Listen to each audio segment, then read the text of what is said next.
The first time I found the key, I thought it belonged to another man. It slipped out of Laura's raincoat pocket on a Thursday night and spun across our kitchen floor, bright brass against old wood. She was in the shower.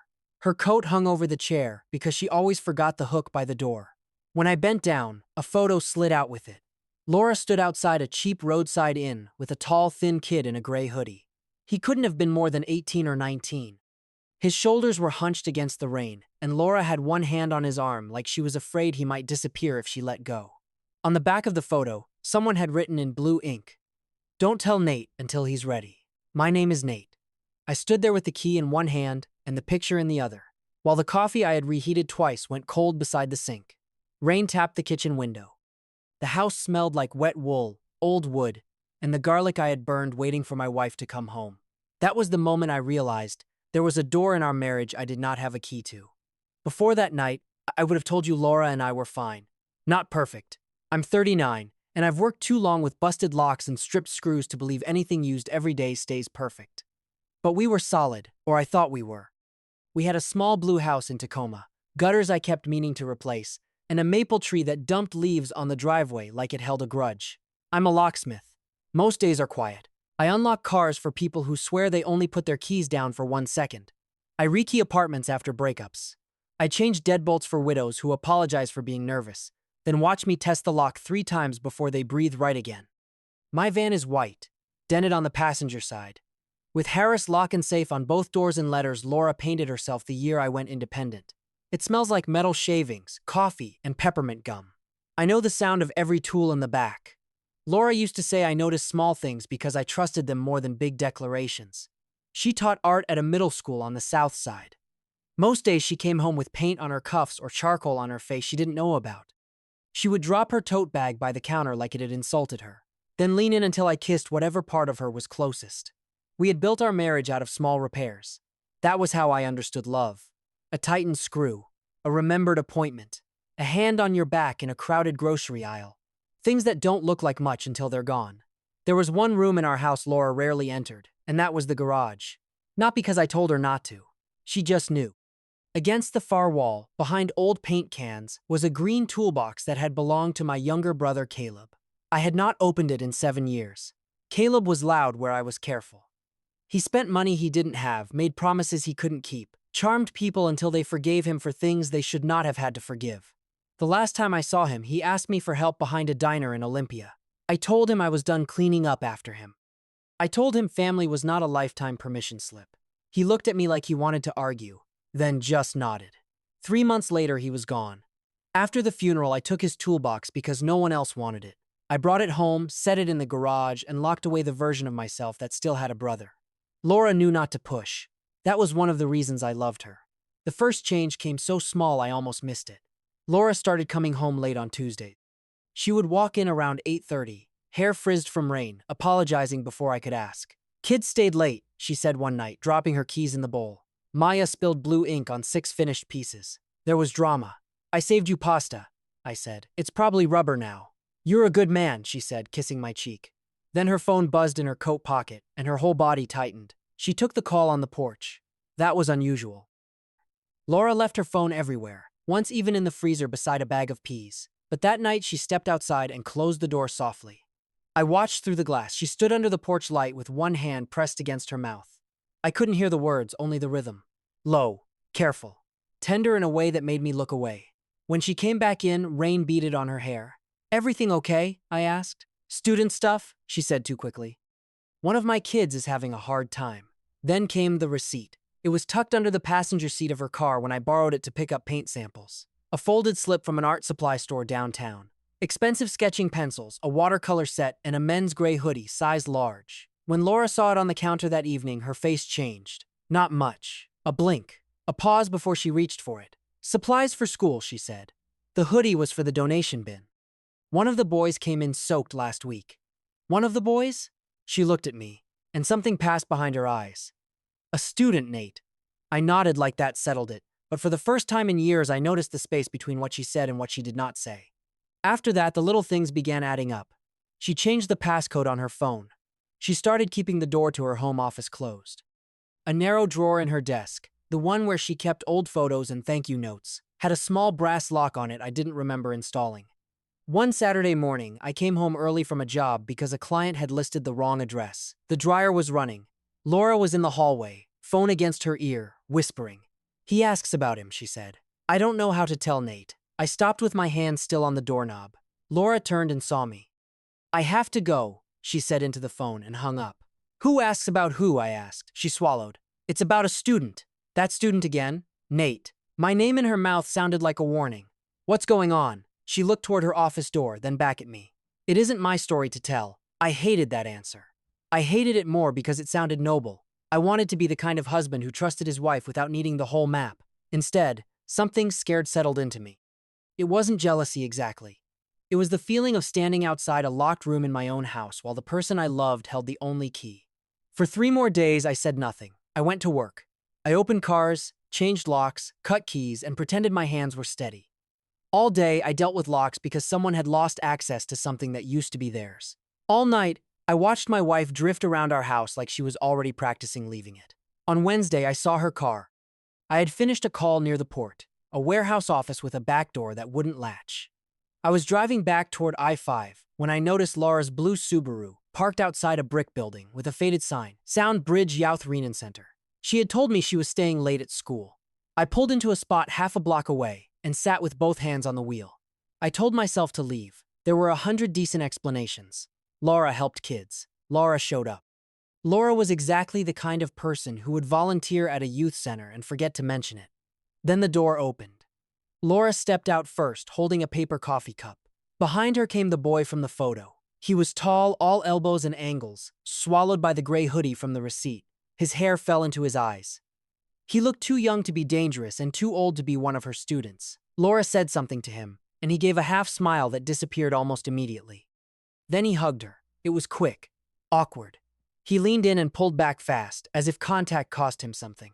Laura touched the side of his hood, adjusting it against the rain. That gesture hit me harder than the hug. It was intimate, but not romantic. I can say that now. At the time, all I saw was my wife's hand on another person's face with tenderness she had been withholding from me. Laura drove away 5 minutes later. The boy stayed under the awning, watching her car until it turned the corner. I did not confront her that night. I wish I could say that was wisdom. It wasn't. It was fear wearing a clean shirt. The next day, I looked in her trunk. I know how that sounds. I know privacy matters. I also know suspicion makes a man start negotiating with himself in quiet, shameful ways. I had driven her car to fill the tank because she was running late. When the pump clicked off, I stood there with my hand on the fuel cap, rain misting my face, and thought about the boy under the awning. Then I opened the trunk. Inside was a navy duffel bag, men's socks, a toothbrush still in its package, a cheap phone charger. Under the bag was an envelope from Harbor Light Inn, the kind of place you pass on the highway and forget before you've finished passing it. 3 nights paid in cash. My stomach turned cold. Tucked behind the receipt was a folded document. I pulled it out with fingers that did not feel like mine. Before I could open it all the way, I saw the surname, Harris. A car door shut behind me. Laura was walking out of the gas station, 2 coffees in hand. She stopped when she saw me holding the paper. For 1 second, neither of us moved. Then she set the coffees on the roof of the car, grabbed the document from my hand, and pressed it against her chest. "What are you doing?" she said. It was the wrong question. I laughed once, without humor. "That's what you're asking me. Nate, please. Whose birth certificate is that?" Her mouth opened, closed. Rain made dark spots on her sweater.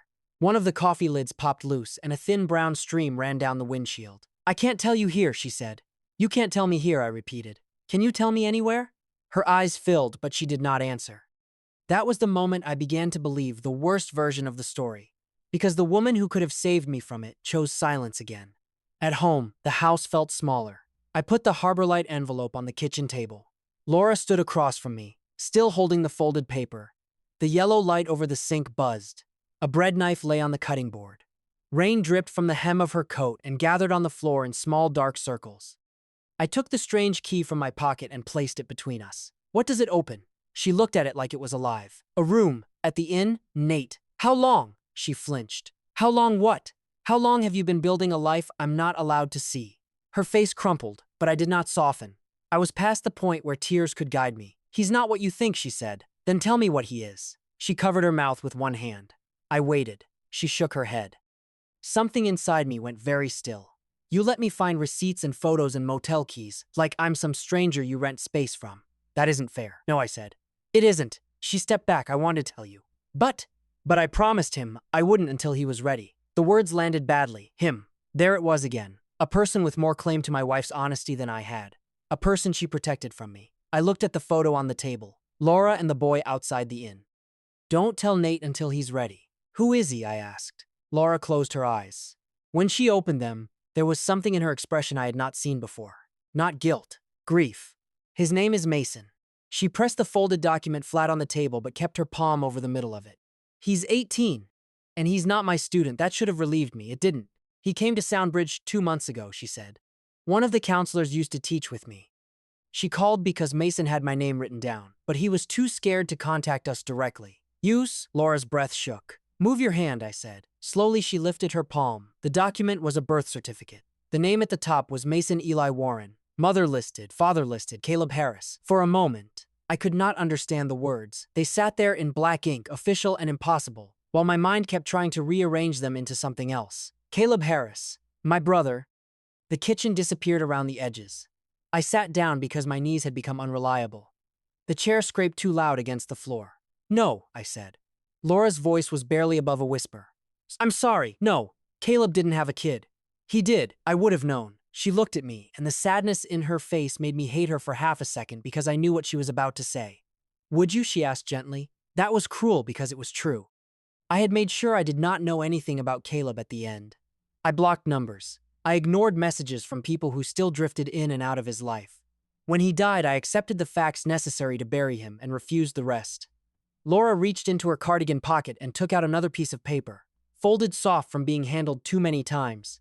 He wrote this before he came looking for me, she said. Mason did. She unfolded it and placed it beside the birth certificate. The handwriting was uneven, some letters pressed deep enough to dent the page. Mrs. Harris, I know you don't know me. I think my dad was Nate's brother. I don't want money. I just want to know if Nate hates me too. I stared at that sentence until the words lost shape. Hates me too. He aged out of his foster placement in February, Laura said. He was staying with a friend, then that fell apart. The youth center got him on a housing list, but there were a few nights where he had nowhere safe to go.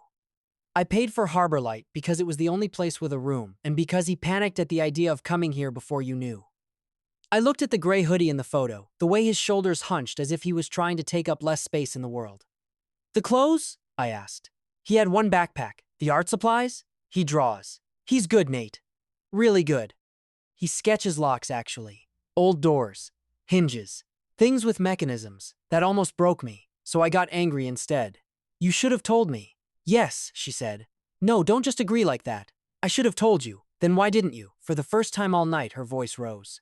Because for 7 years I couldn't say Caleb's name in this house without watching you shut down like someone turned off a light. I went silent. She wiped her face with the heel of her hand, leaving a faint smear of blue paint near her cheekbone. Even in the middle of all this, she had paint on her somewhere. I'm not saying I handled it right, she said. I didn't. I got scared. Mason was scared. He thought you'd see him as an extension of every bad thing Caleb ever did. And a part of me was afraid you might. The worst part was I could not say she was wrong. I pushed back from the table and walked into the garage. The cold hit first. Then the smell of dust, motor oil, and rain leaking somewhere along the side door. I turned on the hanging bulb and it swung a little, making the shadows move across the shelves. Caleb's toolbox was exactly where I had left it. Green metal, rust at the corners, a dent on the lid from when he dropped it off the back of our father's truck when we were teenagers and laughed so hard Dad made us both walk home. I sat on an overturned paint bucket and stared at the box. The key was on my ring. Of course it was. I had kept it there all this time, hidden between work keys and house keys, pretending that because I never used it, it did not matter. My hands shook when I opened it. Inside were tools he had never taken care of properly. At the bottom was a pack of spearmint gum, hard as plastic, and a photo of the two of us as kids sitting on the hood of our mother's station wagon. Caleb was missing a front tooth. I had my arm around him like it belonged there. Memory is a locked room until it isn't. I remembered the winter our power went out for 2 days. Caleb had one chocolate bar left from Halloween. He broke it unevenly and gave me the bigger half, then lied and said he didn't like chocolate anymore.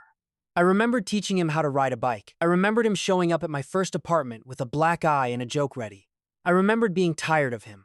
So tired. Tired of rescuing. Tired of forgiving. Tired of loving someone who made love feel like another bill due every month. And I remembered the parking lot, his face under the buzzing diner sign, his hands shoved in his jacket pockets. "I'm trying, Nate," he had said, and me, hard as a deadbolt. "Try somewhere else." Those were the last words I said to my brother in person. I had spent 7 years calling that boundary. Maybe it was. Maybe I needed it. But grief had taken that boundary and built a fortress out of it, and I had moved Laura inside without giving her a map of the exits. Behind me, the garage door opened. Laura stood there, arms wrapped around herself. "I'm sorry," she said. I looked down at the photo of Caleb and me. "I thought you were leaving me." Her face twisted. "Oh, Nate, I saw you with him, and I thought—" I stopped because saying it out loud made me feel smaller. "I thought you had found some other life. Some other person." And I was already outside of it. She came closer but stayed a few feet away. "I was trying to protect both of you, and I ended up hurting you both." I nodded because that was true. "I don't know how to do this," I said. "No one does. I'm angry. I know. At you. I know. At him and he's dead. I know. At a kid who didn't do anything." Laura's eyes filled again. "Then don't let the anger be the only thing he meets." I looked at her for a long time. In our kitchens, that strange key still lay on the table. Earlier, it had looked like proof of betrayal. Now it looked like a question. The next morning, I made coffee before sunrise. Neither of us had slept much. Laura had stayed in her office on the fold-out chair, and I had stayed in our bed staring at the ceiling fan. Marriage is strange that way. You can be 10 feet apart and feel like you're standing on opposite shores. I poured her coffee into the museum mug and left it on the counter. No speech, no apology written in steam. Just coffee. When she came in, hair messy, face pale, she stopped at the sight of it. "I don't deserve that yet," she said. "Probably not," I said. A tired laugh escaped her, then disappeared. I set the Harbor Light key on a folded napkin between us. "I need you to tell me everything," I said. "Not because I'm interrogating you. Because if there's a kid out there with my brother's name on his birth certificate, I can't meet him through receipts and guesses." Laura wrapped both hands around the mug. "Okay, so she told me. Mason's mother had died when he was young. Foster homes after that. Some good, some not. Caleb had known about him but had been in and out of trouble, in and out of jobs, in and out of promises. There were letters Mason never received until a caseworker found an old folder after he turned 18. My name was in one of them. So was Laura's, because Caleb had apparently remembered that I married the kind art teacher who looks at people like they're worth saving. That line hurt in a different place. Mason had found Laura first because she was easier to find. Her school email still showed up online. Mine didn't. He wrote to her. She met him at Soundbridge with a counselor present. He asked what I was like. He asked if Caleb had ever talked about him. He asked whether I was the kind of man who would slam a door in his face. Laura did not know how to answer. "I told him you were good," she said, staring into her coffee. "But guarded, and hurt, and more gentle than you act when you're scared." I wanted to ask why she hadn't trusted me enough. I already knew the answer would be messy. Trust is not only believing someone is good. Sometimes it is believing they can survive the truth. Laura had doubted that. I hated it. I also understood it. At 10, I drove to Soundbridge. Laura offered to come with me. I said no, then changed my mind before I reached the van. "You can ride," I said, "but don't speak for me." "I won't." The youth center was in the same brick building by the port. Posters filled the windows. A bin of donated coats sat near the door. Someone had painted a mural on the side wall, a bridge made of many different colored hands. Before we went in, Laura touched my sleeve. "Nate, he doesn't need you to fix his whole life today." That was the first useful thing anyone had said. The art room was small, with plastic chairs and paint-splattered tables. A space heater rattled near the corner. Mason sat hunched over a sketchbook, charcoal on his fingers, the gray hoodie pulled over his head. He looked up when we entered. I had prepared myself for Caleb's face. I had not prepared for pieces of it. The slope of the nose, the stubborn set of the mouth, the way his eyes flicked to the exits before landing on me. He stood too fast, knocking his knee against the table. He said. "For standing?" I asked. He blinked. It was a stupid thing to say, but it broke something tight in the room. Not fully. Just enough. Laura stayed by the door. "I'll be outside."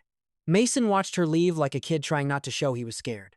So we sat across from each other at a table covered in old paint scars. For a while, neither of us spoke. My eyes dropped to his sketchbook. He had drawn a door, not a pretty one. An old industrial door with a complicated lock, scratches around the keyway where people had forced it for years. "That's a mortise lock," I said. He glanced down. "Yeah, you drew this cylinder a little too high." His shoulders tensed. I winced. "Sorry. Occupational disease." To my surprise, his mouth twitched. "Laura said you'd notice." "I notice locks," I said. "People are harder." He looked at me then, really looked. I didn't want her to tell you, he said. I know. I thought you'd think I wanted something. Do you? His jaw tightened. No, I nodded. Then he looked away. Maybe. I don't know. Not money. He rubbed charcoal between his fingers until it smeared. I had this idea that if I found someone who knew him, I could decide what to do with him in my head. With Caleb? With my dad, he said. And the word dad cracked in the middle. I looked down at my hands. What did people tell you? I asked. That he was fun, that he was trouble, that he could talk people into anything, that he wasn't around because he couldn't get his life together. All true, all incomplete. Mason swallowed. Do you hate him? There it was. The question from the letter sharpened by being spoken out loud. Sometimes I did, I said. His face closed. And sometimes I loved him so much it made me stupid. He looked back at me. Caleb could make you feel like the whole world was a joke, only the two of you understood, I said. Then he could make you feel like an idiot for trusting him. He disappeared when people needed him. He said sorry like he meant it, and sometimes he did mean it, which made it worse when nothing changed. Mason's fingers curled around the edge of the sketchbook. But when we were kids, I said, the power went out one winter. We were freezing. Caleb had one candy bar left. He split it and gave me the bigger half. Mason stared at me. He lied and said he didn't like chocolate anymore, I said. He loved chocolate. The space heater clicked off. The room went quiet. Mason looked at his hands. That sounds like him, I guess. Yeah, I said. It does. He rubbed at his eyes with his sleeve, quick and angry. I'm not him, he said. I know. You don't. You're right, I said. I don't, not yet. That was the first honest bridge between us. I looked at the door he had drawn. The lock still too high. This time he laughed once under his breath. Small, reluctant, real. I can fix it, he said. I can show you if you want. He slid the sketchbook halfway across the table, not all the way. I took the pencil beside it and drew a few lines on the edge of the page, explaining how the body of the lock sat inside the door. My voice shook at first. Then it steadied because mechanisms made sense. Because pins rise to the shear line if you use the right key. Because some things open when pressure is applied carefully, not forced. When I came out of the art room an hour later, Laura was sitting in the hallway with her hands folded so tightly, her knuckles had gone white. She stood. I didn't know what to say, so I held up my fingers. Charcoal dust. He draws locks wrong, I said. Laura put a hand over her mouth and started to cry. This time, I stepped forward and we did not become a perfect family after that. I want to be clear about that because neat endings make me suspicious. Laura and I had hard conversations. Some ended well. Some ended with one of us taking a walk because the house felt too full of old fear. I told her that keeping Mason from me had hurt more than she intended. She told me that living beside my silence about Caleb had been like living beside a locked basement door and pretending not to hear sounds underneath it. Both things were true. Trust did not return like a light switch. It came back like an old lock after cleaning, stiff at first, then smoother if handled with patience. The first night he ate with us, I made chili because it was hard to ruin and easy to pretend I had not tried too hard. Mason sat at the end of the table, knees bouncing, sketchbook beside his plate. Laura washed paintbrushes in the kitchen sink after dinner, and the water ran blue and green over the white porcelain. Mason noticed the hook by the door where we kept spare keys. You have a lot of keys, he said. Occupational disease, Laura and I said at the same time. We looked at each other and laughed, and it hurt less than I expected. A month later, I made him one. Not to our house, not exactly. It was a key to the back door, but I told him it came with no obligation. No dramatic speech about family. No pressure to use it. I put it on a plain brass ring and set it on the table beside his sketchbook. What's this? He asked. A way in, I said. If you need one.